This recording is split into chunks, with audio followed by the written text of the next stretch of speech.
When creating a legacy, you don't always realize it in the moment.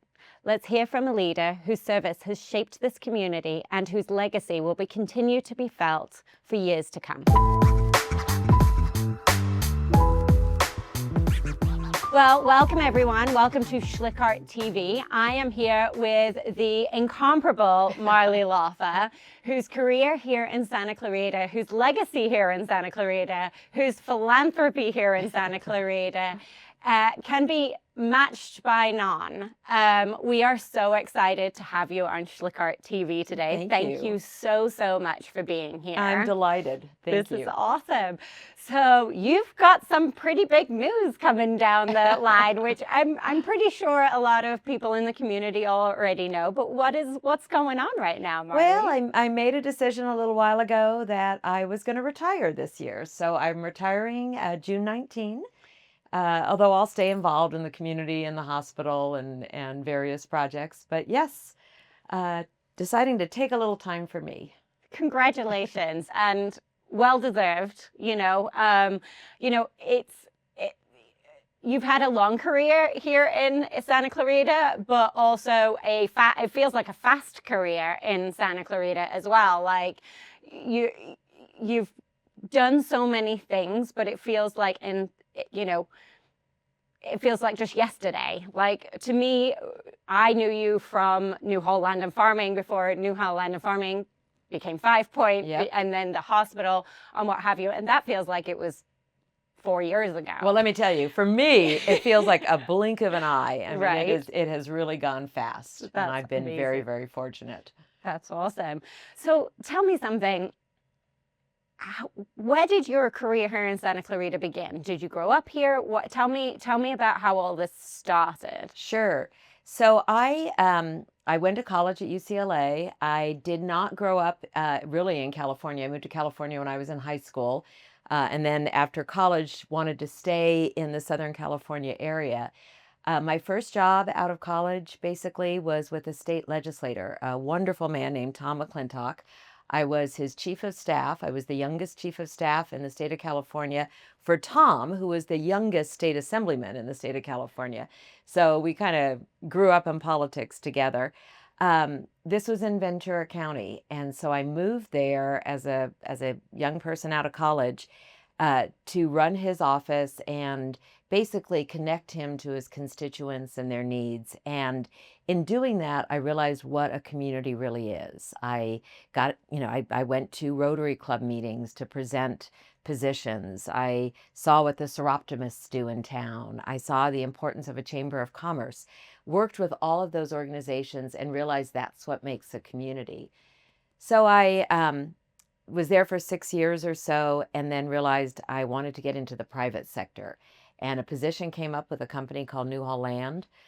No idea what it was, no idea where Valencia was.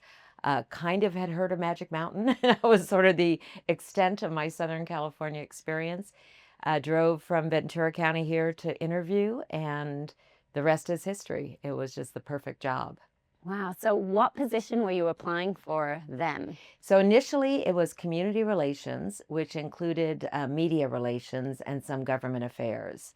So when I landed at Newhall Land, I did exactly what I did in Ventura County. I got to know the local Chamber of Commerce. It was run by Vicki Rudolph in those days. Offered to make presentations to the Rotary Club, to the the Zonta ladies, to whatever groups that I could. Newhall Land was so involved in the community. So immediately I became involved with the nonprofits, the Boys and Girls Club and Child and Family, and of course the hospital. Amazing.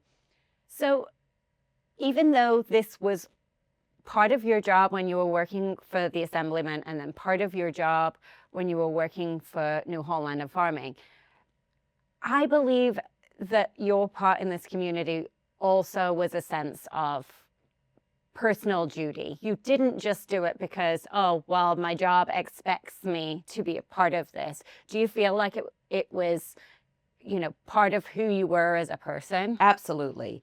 My parents were always involved in civic or community organizations wherever we lived, and we lived in a lot of different places. So I saw how that only it connected them to the community in which we were living, but it also made them feel great about their life and things that they did and the ability to participate.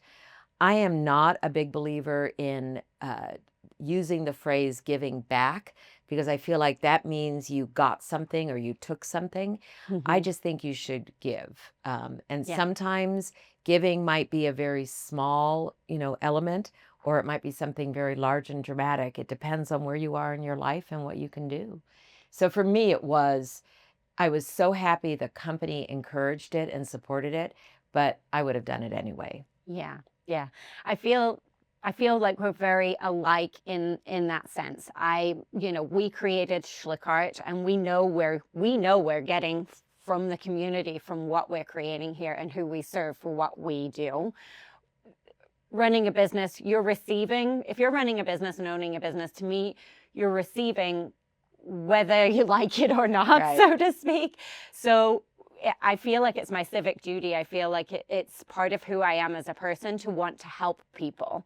I think that comes down to it in, the smallest chasm of we all want to help people. I think everybody wants to help people. Some people give more than they should. I think women are known for that. Is we give more than we should. We feel like we should help more people. We're always told put the oxygen mask on first, and we don't. So, but as a company and our core values here. And you're one of the mentors that has been a mentor for me over the years. I remember a long time ago having a conversation with Linda Hafizi of, you give back so much. How do you do that and almost have a little bit of a sense of boundary? Because she's somebody who gives just like you. Probably, sometimes you're like, oh my gosh, I'm draining the tank a little bit, And I remember having these conversations with her back in the day of like, I feel like I'm giving more than I should. And she's like, you are, we all are, but we're trying to make a great community, right? So I love that, seeing you over the years through, when I first met you, it was with Newhall Land and Farming. What are some of your favorite, tidbits, and I hate to say tidbits, but legacy pieces from that time that really stood out as the blending the business and the community and the philanthropy here in Santa Clarita? Well, I think kind of all throughout my career, relationships are the most important thing. And, I always kind of laugh that my career has always been about relationships, whether it's public relations, media relations, government relations, it's always been kind of the thread. But part of community involvement is relationships. The people that you work side by side with at an auction are people that you need to help you grow a particular business or to get a policy approved, through the city, whatever it might be. So I'm very proud of the relationships that I've made and I've maintained, and I think will continue to blossom throughout this community.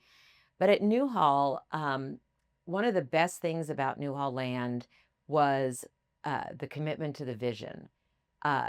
We really, the early founders of the company had a master plan, and decades later, that master plan is still being respected and implemented.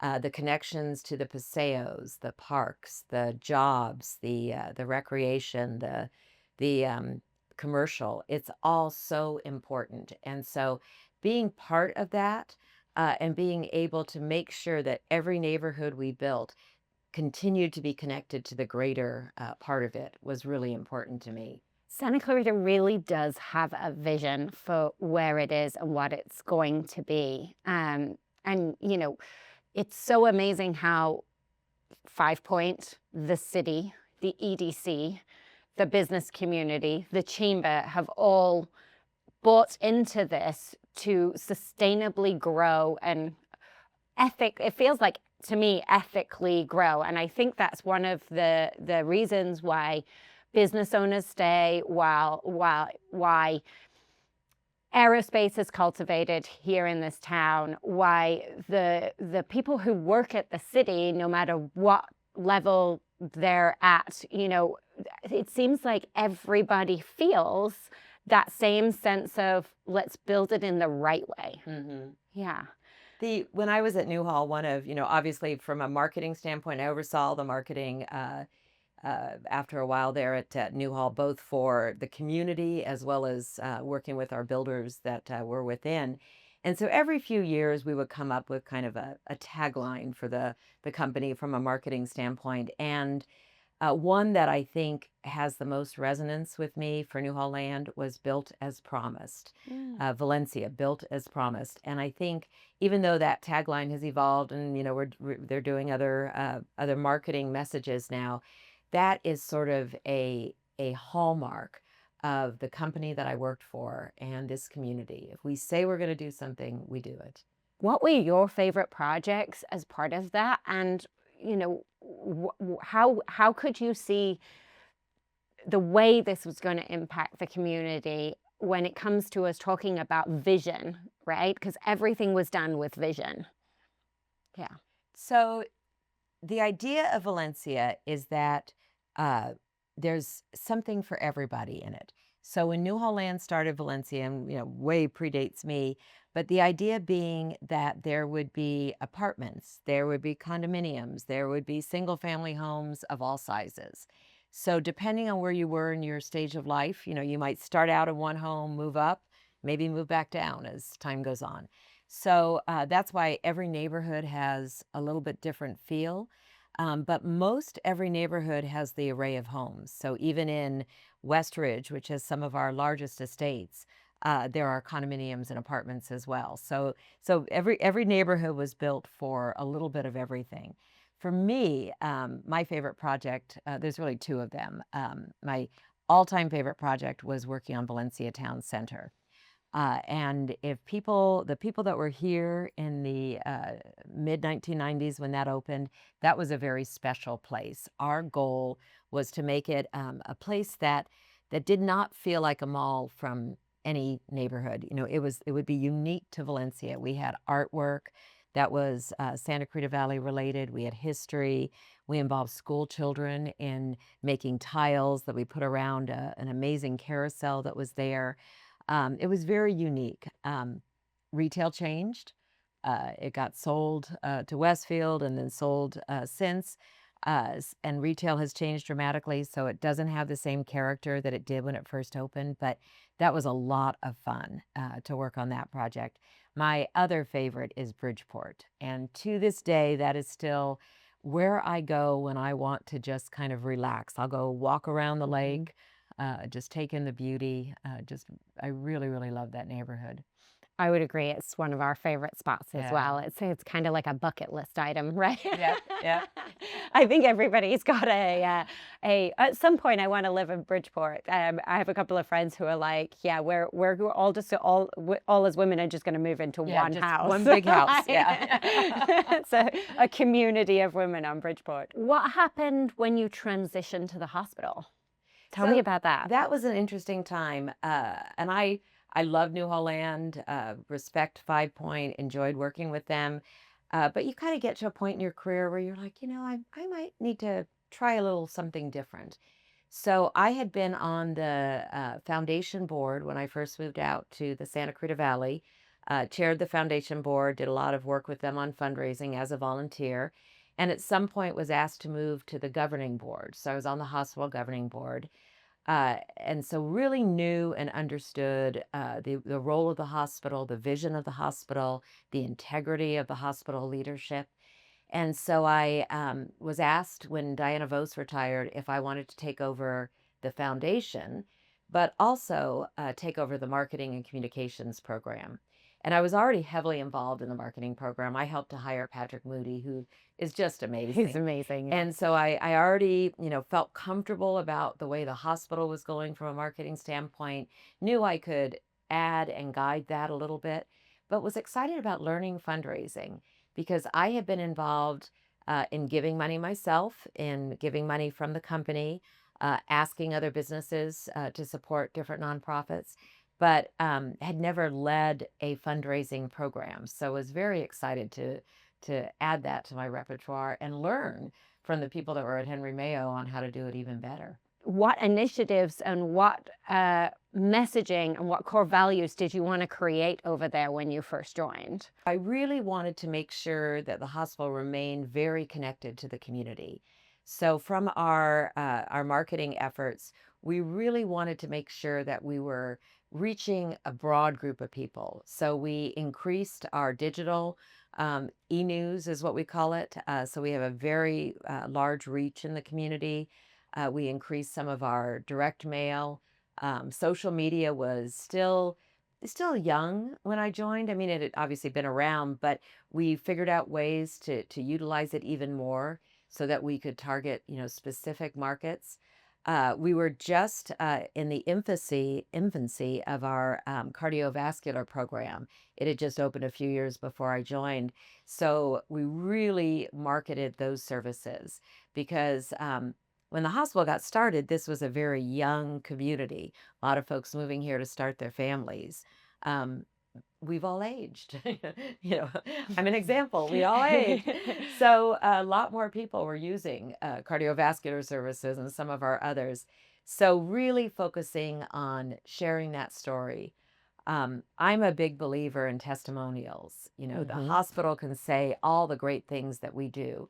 But if Lindsay Schlick tells her friends that you had a great experience at the hospital, it makes a huge difference. So we have been utilizing a lot more of testimonials, of patient stories, really trying to connect. We have a rule here of, no matter who's coming in, whether it's, a tiny little headshot for a corporation where they're just sending me onesie, twosies every single time, they need a headshot. I just went through this with the hospital. Patrick's like, hey, I'm sending you this person today and this person tomorrow. And it's just one headshot, or whether it is, a subscription for a legal company, we have this rule here is we serve every single person exactly the same. The messaging is the same. The core value is the same.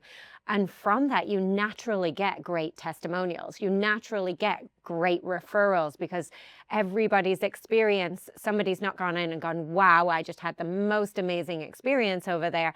And then the next person who they sent comes in and goes, I didn't get that experience at all. And I see that in the hospital, if Kevin is implementing this in such a way of customer service, client service, patient service, is treating each person exactly the same and leading with patient care, that's going to have that ripple effect throughout, on and on and on. And let's face it, most people don't want to be in the hospital. No. Every once in a while, nobody wants to come and get their headshot done either. Well, but that always is a good outcome, and we most of the time the hospital is a good outcome, but it's never often not the not people's first choice to be there. No. But we really, really want to make sure that we do treat people consistently and positively. We have a great facility and awesome staff. I mean, we have 2,000 employees, over 600 doctors, and really trying to make sure that they have all the resources they need to make sure that the patients have everything that they need. Yeah. Tell me about raising money to build a tower. Now, I believe it was 2015. Have I got the year right? That's I believe the year I joined. It was 2015, and you were raising $15 million to build a new tower, a new wing on the hospital. Right. Can you tell me about that? Sure. The plans for the new tower were underway when I first joined. So they had already done a lot of the specific planning for it, kind of designed how it was going to be. And we were just about to start a capital campaign when I got there. So obviously a lot of that is about messaging. The hospital was built in the 1970s at a time when double and triple rooms were the norm. Nobody likes that. And it's not good for infection prevention. It's not good for patient experience, privacy, everything. So that was a great selling point, that we could have all private rooms. We also knew we could expand our cafe, which was very important to visitors and to our employees, but also the whole food delivery process to get to patient rooms. We could expand our laboratory and build a blood bank. So there was so many things that the new tower allowed us to do. So we communicated that to the public. And we're fortunate to have some very significant early donors that helped us with that vision. And then it kind of snowballed from there, as people get on board. But the most exciting thing to me about that patient tower experience was the support we got from employees. We had over $1 million that was contributed by our employees. Some that Talk did it, about buy-in. and absolutely some that, took a few dollars out of every pay period to go to their campaign, some that were able to write monthly checks, some that were write, a yearly check, whatever it might be. Yes, buy-in from the people that knew how important it was. Investing back into their employee lifestyle, which How many Yeah. employees do that? No, You yeah, know? yeah. And our physicians as well. So we raised $1 million from our employees, $1 million from physicians, and then the rest from the community. So very, very exciting. You've invested in Santa Clarita land development and building residential communities here. You've invested in healthcare here in Santa Clarita. And I want to talk to you now about your investment in the EDC and where you started with the EDC, because that is really in the grassroots of it all, live work balance. Right. Right. Can you talk to me about your relationship with the EDC and how that Sure. began? In addition to supporting the hospital when I first moved here, I also became very involved with our Chamber of Commerce. And to set the stage a little bit, I moved here in the late 80s, and the city had just gotten established. So there was very little city government yet. They didn't have their infrastructure in place. So the Chamber of Commerce, and to some extent, Newhall Land, was sort of the government. So the city was super involved in real economic development policies.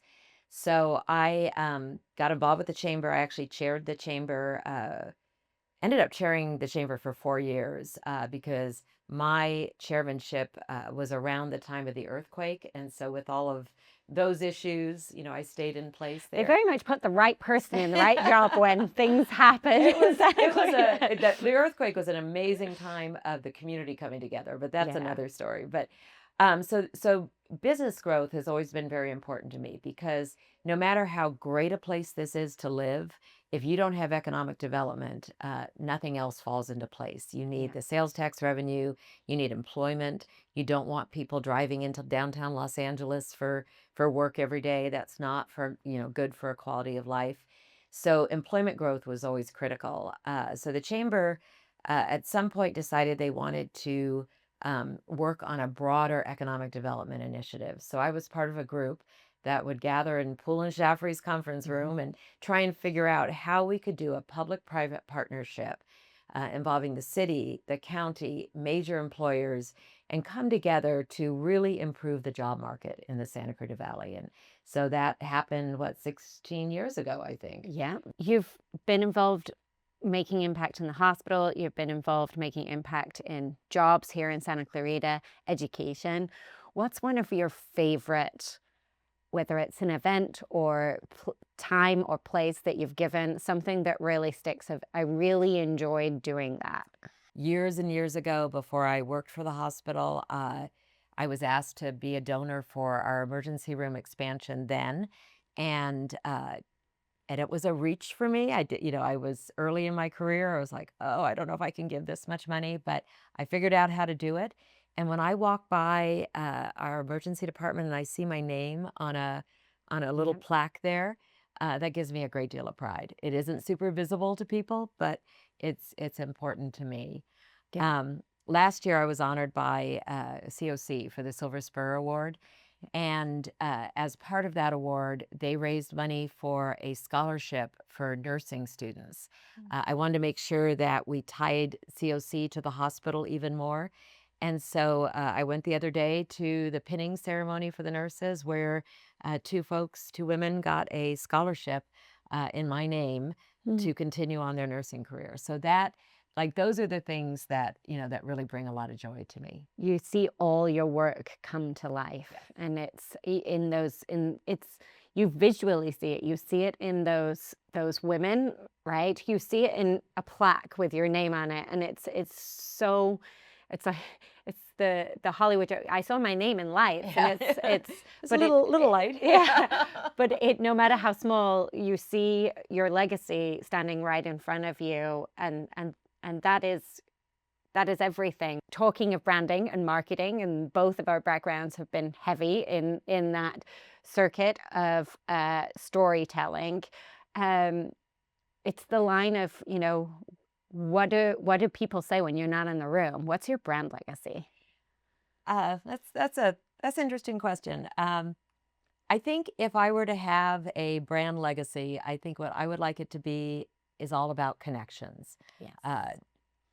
Whether it, even my work at Newhall Land was about connecting people to their neighbors, to their employment, to their recreation, to their lifestyle, their social fabric. The hospital is about connecting our patients to the resources, making sure we've got funding for everything, making sure our community knows what we have to offer them. And then personally, I think I'm most proud of the relationships and the connections that I have made from my first day here to yesterday. I want to keep making the connections. Well, Marlee, thank you so much for saying yes and being a part of SchlickArtTV. And again, this was a connection. I knew you, but Brittany, our producer who set this up, is like, I'm going to call Marlee. And this was, again, the ability to be able to, love and respect and know somebody, whether it's a little or a lot, and being able to say, I'm going to pick up on the phone because I'm very confident this person is going to say yes, right? So we very much appreciate, you being here today. Is there any shameless plugs coming down the line? Is there anything you want to share with us? Is there any way that people can find you other than obviously Henry Mayo? Give me the details of how people can find you. I will be here in the Santa Clarita Valley. I think I honestly think almost everybody has my cell phone right now, and it stays the same. Yeah. And then I will continue to be supportive. I'll continue to show up to things, continue to be part of this community, and I look forward to that. Well, thank you, everybody. Thanks for listening. Thank you for being a part of SchlickArtTV. You can find us on Instagram at SchlickArt, or you can find us online at schlickart.com. Have a great day.